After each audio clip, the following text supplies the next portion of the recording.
Momen peringatan Hari Lahir Pancasila di Gedung Pancasila Jakarta Pusat pada Senin 2 Juni 2025 menyisakan banyak cerita.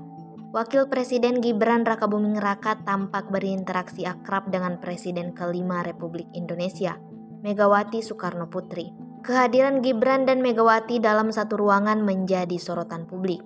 Pasalnya, keduanya memiliki latar hubungan politik yang sempat memanas, terutama setelah Gibran dipecat dari PDIP karena maju sebagai calon wakil presiden di Pilpres 2024 lalu.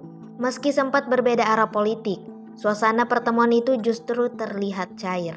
Dalam ruang tunggu sebelum upacara dimulai, Gibran dan Megawati duduk berhadapan dan sempat berbincang santai. Interaksi keduanya disebut-sebut diselingi canda dan tawa. Tidak hanya Megawati, ruang tunggu itu juga dihadiri sejumlah tokoh penting seperti Presiden Prabowo Subianto, Wakil Presiden ke-6 RI Tri Sutrisno, serta Yusuf Kala yang pernah menjabat sebagai Wapres ke-10 dan ke-12 Republik Indonesia.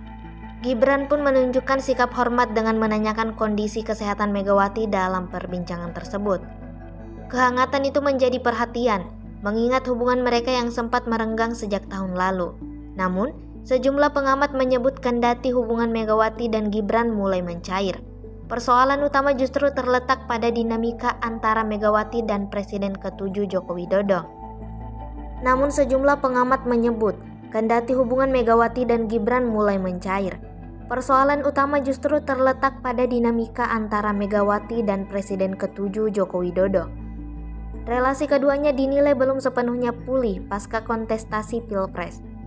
Pertemuan hangat tersebut belum cukup menjadi sinyal pulihnya hubungan politik antara PDIP dan keluarga Jokowi. Meski suasana terlihat akrab, pengamat menilai proses pemulihan politik antar tokoh besar itu masih membutuhkan waktu. Download Tribun X sekarang, menghadirkan lokal menjadi Indonesia.